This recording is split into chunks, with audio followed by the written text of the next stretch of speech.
Hey, what's going on, everybody? This is Tyrone back with Tech Life.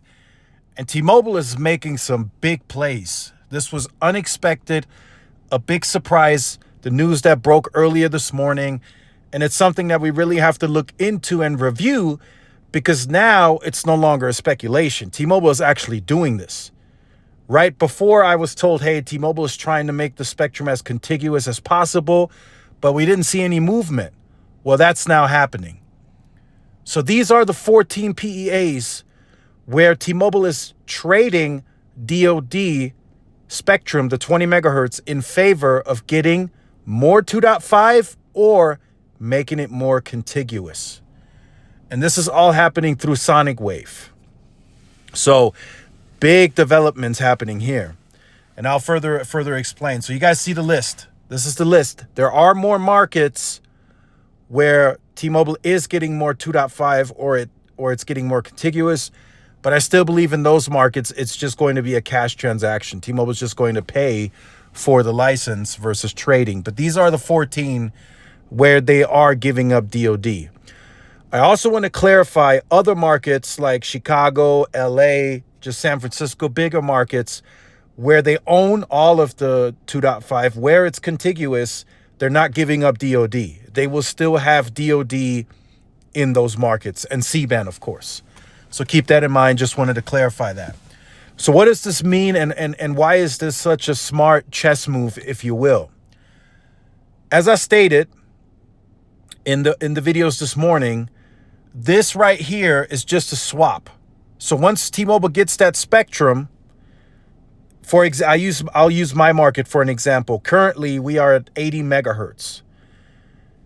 In order for T-Mobile to have made use of the DoD spectrum, they would have had to climb all sites again, deploy a new radio, get the handsets ready, optimize, all that good stuff.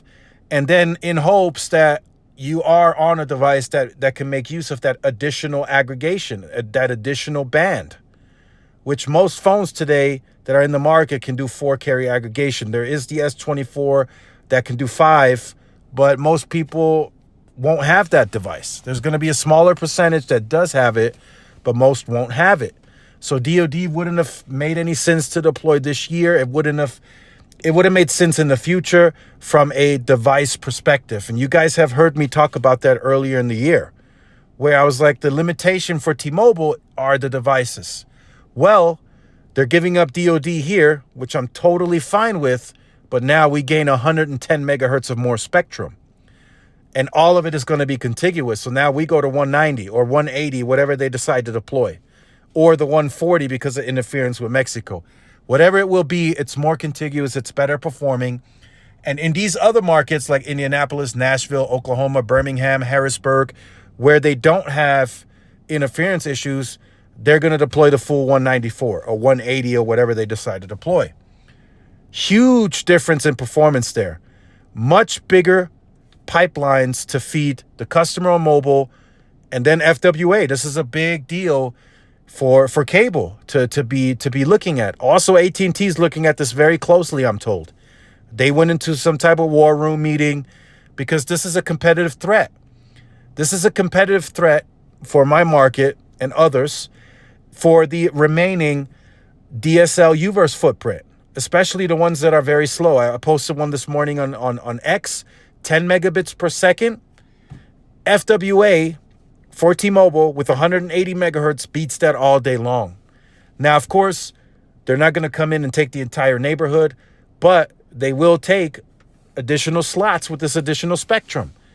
Just to put that in perspective, T-Mobile was competing for home broadband customers the first 2 years post-merger with 40 megahertz of N41. And then in year 3, that went to 80 megahertz. And then they got a few more FWA subs. Now going to the full 180, I mean, they're going to open up the slots for a few more customers. And they're going to fill it up, they're going to monetize, and then they're going to go about their business. And then at some point in the future, for my market, they still have 40 megahertz of C-band, which, again, like I said at the beginning, they competed with 40 megahertz of N41 for FWA. They can do the same with C-band.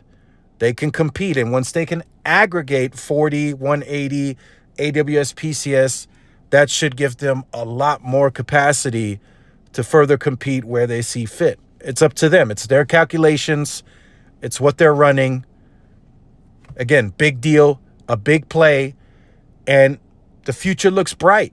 Next wave, all the other ones, why not, right? Whoever they can strike deals with, make trades. In some markets, I would even argue, why not trade C-band as well? If they can get the full 194 megahertz and trade 40 megahertz of C-band, why not?